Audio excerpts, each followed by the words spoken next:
Sampai nudutan orang? Iya. Ngudut ya? Berarti dulu ya. Liatin saya ngudut aja. Jangan terlalu serius. Nanti dia makin tegang. Dia pikirannya ini kemana-mana pikirannya. Saya ngelakuin ini tujuan saya untuk mengingatkan kalian para warga negara Indonesia yang mau stay agar lebih berhati-hati dalam bekerja ya, karena kecelakaan ini kita nggak ngerti kapan bisa terjadi. Nanti saya coba tanya dulu apa yang terjadi sama dia ya. Saya putarkan kameranya. Maaf Pak, saya live-in boleh ya? Iya. Gak apa-apa ya.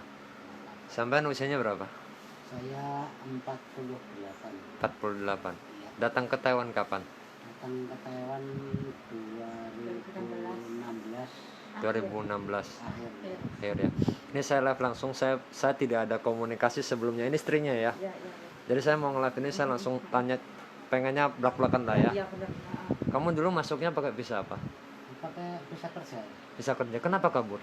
Kaburnya berapa lama? Kabur, aku kerja resmi cuma 6 bulan. Kalau nggak salah. Kenapa kabur? Karena gajinya pas-pasan aja. 4.000, banyak potongan. 6.000. Banyak potongan. 6.000 ya. Sebulan cuma 4.000 6.000. Nggak ada lemburannya sama sekali. Itu datang ke Taiwan bayar berapa? Habis 50 balap haji 50 juta melayang. Udah kena 50 juta lebih, masih kena potongan. Iya. Masih potongan berapa Mas? 9 bulan. Potongan 9 bulan. 9 bulan. Rata-rata per bulannya 4.000 sampai Ya, 6.000. itu wes ngempet kan 6.000 itu wes bagus dapat 6.000 itu. Tahun 2016 masuknya ya. Masuk ke tahun 2017 baru kabur.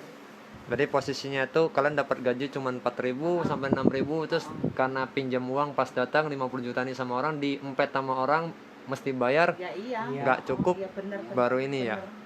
Udah mati-matian mati-matian itu. Gimana mau kirim ke rumah juga nggak bisa, buat makan aja kurang. 4.000 sebulan loh laki-laki. Oke, saya to the point sekarang ya. Itu ini nggak bisa jalan udahan. Dari kemarin udah 3 hari loh. Parah-parahnya itu udah 3 hari. Parah-parahnya kamu paling tahu ya. Ini Kemarin istrinya ya. Yang kemarin itu tergilir, akhirnya tergilir toh, terus tak ke sangkal putung, kepijet apa semua udah tak, maksudnya udah berusaha semaksimal mungkin lah saya itu. Ini saya lihat dari surat kamu sempat ini gak center ya.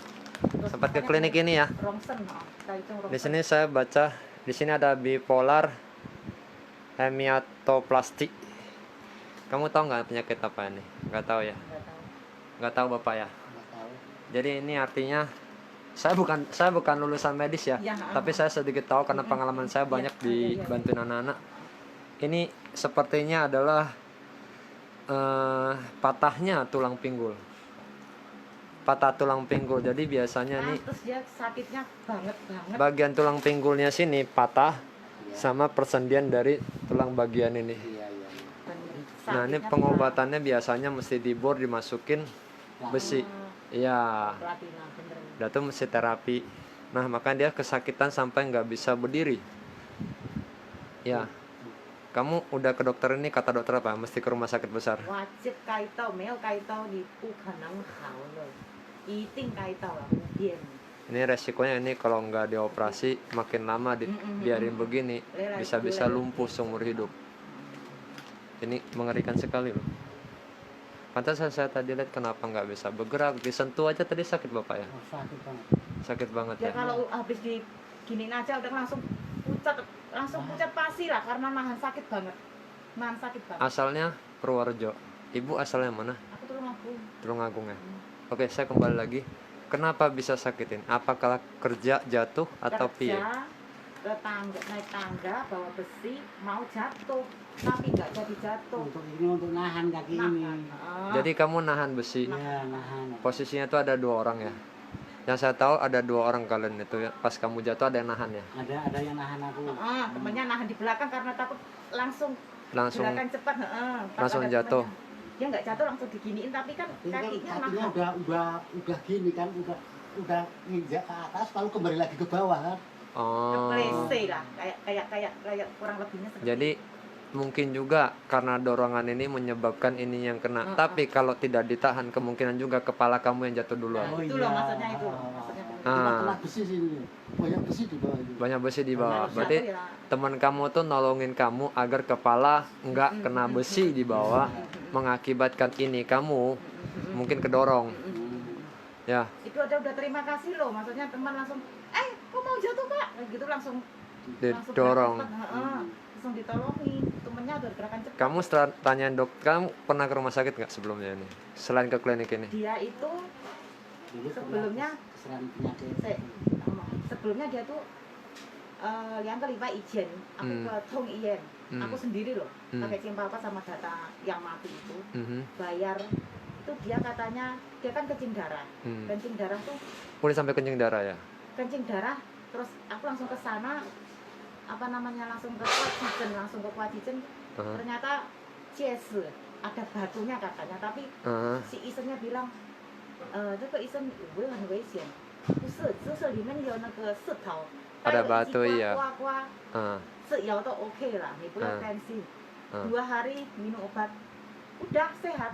Habis sehat, ini yang dirasa kok Sakit ya? aja di kaki Mas. Udah patah itu makanya.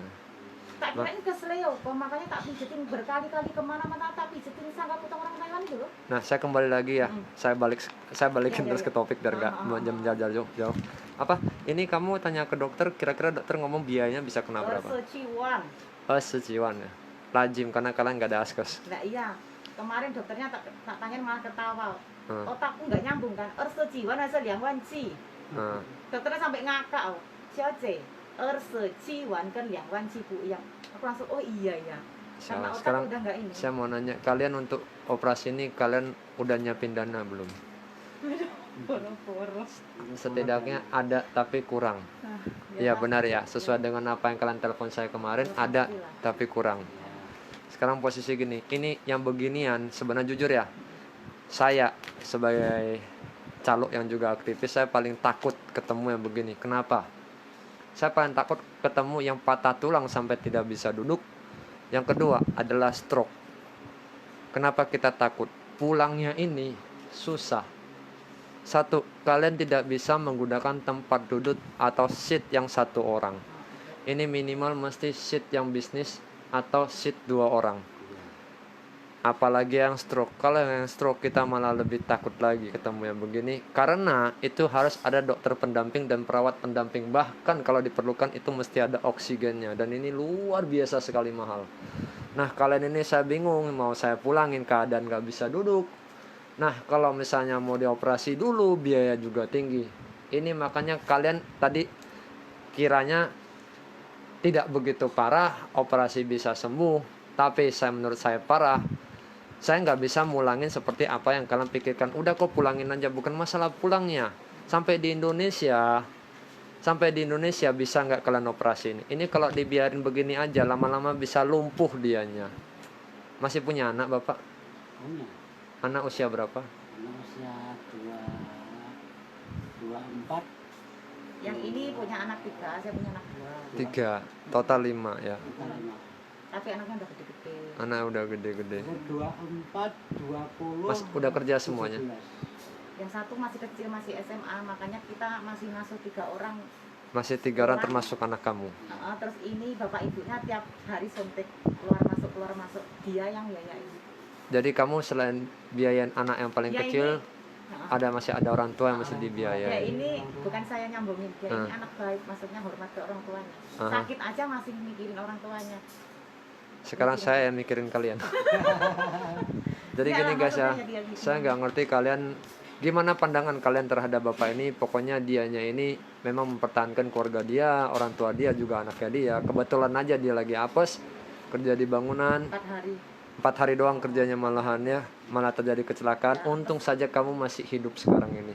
Kalau kepala kemarin jatuh duluan, mungkin nyawa kamu sudah tidak ada. Ya, ini operasi yang memakan biaya cukup besar.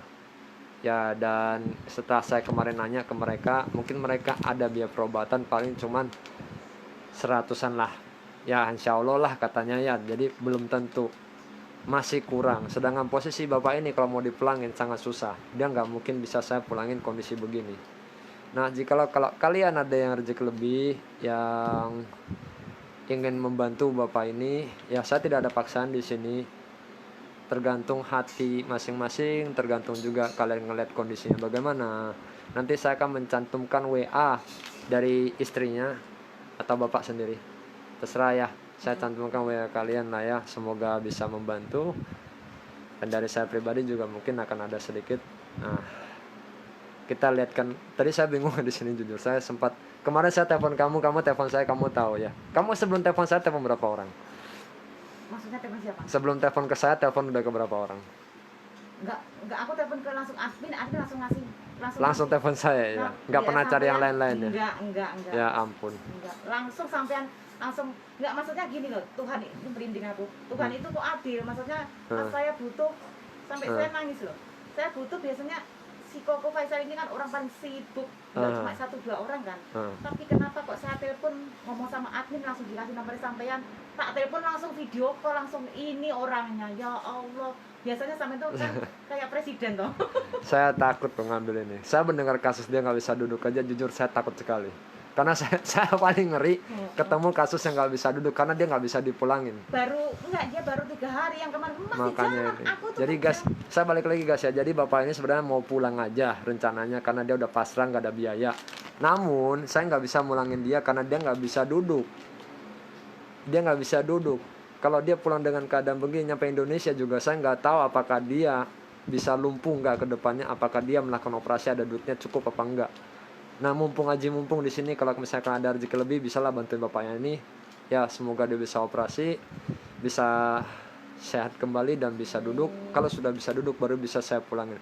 Tapi bapak janji sama kita orang, kalau misalnya bapak juga saya selesaikan operasi ya. Kalau misalnya ya insya Allah ya bapak ya terkumpul kitanya ini, kamu bisa operasi harus pulang. Iya. Oke, siap. Iya, dia udah ngomong sama Harus orang tua. pulang ya. Kenapa? Karena setelah selesai operasi ini juga tidak bisa langsung sembuh seperti semula. Dia mesti terapi sekitar 1-3 tahun. Iya. Kalau kamu menggunakan secara berlebihan lagi, mungkin sambungannya itu bisa patah lagi. Sudah rentan. Dia udah telepon sama bapak ibunya, udah maksudnya Ya. pasrah. Pasrah wesan ya. Ya, saya balik kepada anak-anak. Ini buat kalian yang kaburan, saya minta tolong lebih berhati-hati sekali lah kaliannya ini. Apalagi saya ada dengar, saya dapat pengaduan tapi orangnya saya teleponin kemarin sudah tidak angkat lagi.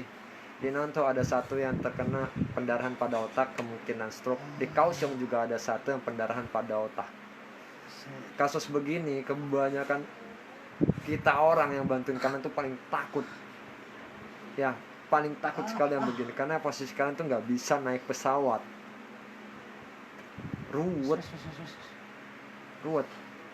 Nah bapak ini juga kelihatannya sangat ringan, tapi ini kalau nggak dioperasi kemungkinan bisa lumpuh total ke depannya. Kedua, dia juga tidak bisa dipulangkan dalam kondisi begini. Saya bingung. Gua kali ini kena 2, yang satu yang pendarahan pada otak, satu lagi yang patah tulang pinggul begini, udah pusing kepala gua. Jujur karena kalau nggak dioperasi kan ini nggak bisa balik. Ya harapan saya adalah bantuan dari pemerintah Purworejo ya. Iya. Adalah bantuan dari pemerintah atau BP, khususnya BP2MI setempat ya. Bagaimana kiranya biar bapak ini bisa dipulangkan meskipun dia ini overstay, tapi sebelumnya dia ini resmi. Dan karena tekanan finansial atau ekonomi yang luar biasa, kamu bisa dikatakan membayar cukup besar dan kena potongan lagi loh. Saya bingung kamu tuh dikasih job apa sampai bisa segitu tinggi harganya. Konstruksi. Enggak, pas datang apply resmi itu. Konstruksi tulisan. Konstruksi. Dan enggak sesuai apa yang dikatakan gaji tinggi ya. Dapatnya cuma habis potongan cuma 4.000 6.000 ya. Alah, wes. Ya, Dulunya katanya banyak lembur, banyak apa? enggak ada ya. Sabtu Minggu libur. Nah, Kerjanya setengah mati, masa menerima 4.000 itu terus nggak sesuai buat beli jamu aja kurang ibaratnya. enggak apa-apa lah. Nanti lihat apakah dari pemerintah setempat bisa bantuin. Karena operasi ini biayanya cukup lumayan besar sih menurut saya ya. Gimana? Nggak bisa naik pesawat bapak? Kalau nggak dipulangin bagaimana? Keinginan mereka cuma satu, pengen pulang untuk saat ini. Bahkan dia ngomong ke saya udah, Koko kalau nggak ada duitnya nggak usah dioperasiin, saya biarin gini aja, saya pengen pulang. Masalah gimana saya pulangin? harus dioperasi dulu ini, nggak bisa duduk Bapak. Ya, dimohon kebijakannya dari BP2MI setempat, ya khususnya daerah Purworejo, ya kalau bisa dicek lagi nih PT mana yang memberangkatkan, setidak banyaknya mereka juga harus ikut bertanggung jawab. Ya tidak semestinya mereka mengambil biaya penempatan sebesar itu. Ada kartu nama PJTK, masih ingat? Jangan disebutkan, masih ada ya. Nanti kasih saya secara pribadi ya. Coba saya cek dulu dari PJTK mana itu. Kok tinggi sekali dia ngambil. Saya mau cek lagi dia potongan berapa duit. Habisnya cuma 35, tapi apa jalan Jakarta Jogja kan Dikal apa semua. Kena duit semua ya. Oh, Jadi paspor, alibinya 35 juta dulu, tapi Jakarta Jogja bolak-balik apa semua dikenakan itu, dikenakan biaya semuanya ya. Ya tuh nunggu 1,5 tahun. 1,5 tahun wirawiri Nah, itu dikenakan duit biaya. semua kan. Jadi total 50 jutaan lah ya. Ya itulah. Pokoknya berapanya itu. Itu pengakuan dari yang bersangkutan. Ya udah saya tutup dulu live ini. Saya juga bingung bagaimana. Saya juga bingung, benar-benar bingung untuk saat ini. Yang ini masih mending. Yang satu lagi pendarahan pada otak, kalau nggak salah namanya Asmiati di Fuli. Tapi saya hubungin orang bersangkutan yang ngurusin dia, sampai detik ini belum diangkat teleponnya. Terakhir saya dapat kabar yang stroke ini sudah menghadapi pelepasan selang. Tapi karena tidak diketahui anggota keluarganya siapa, tidak ada yang tanda tangan, makanya mungkin masih diundur. Tapi tetap aja kasus seperti ini harus diselesaikan ya. Terus aku bingung ini. Tadi ditanya di TikTok, apakah ini rumah sakit ya? Ini bukan, ini tempat saya. Ini kasur juga dikasih oleh anak-anak kemarinnya ya. Ini sumbangan loh. Ini kasur sumbangan, maka ada naik turunnya. pas aku datang. Ya udah, gini aja, saya tutup dulu live ini, saya pikirkan kembali, mumet otakku ya. Nah, bye bye. Nanti saya kasih nomor WA bapaknya di atas. Semoga kalian yang memberi bantuan dapat rezeki lebih dari yang di atas. Ya, saya tutup dulu dan assalamualaikum.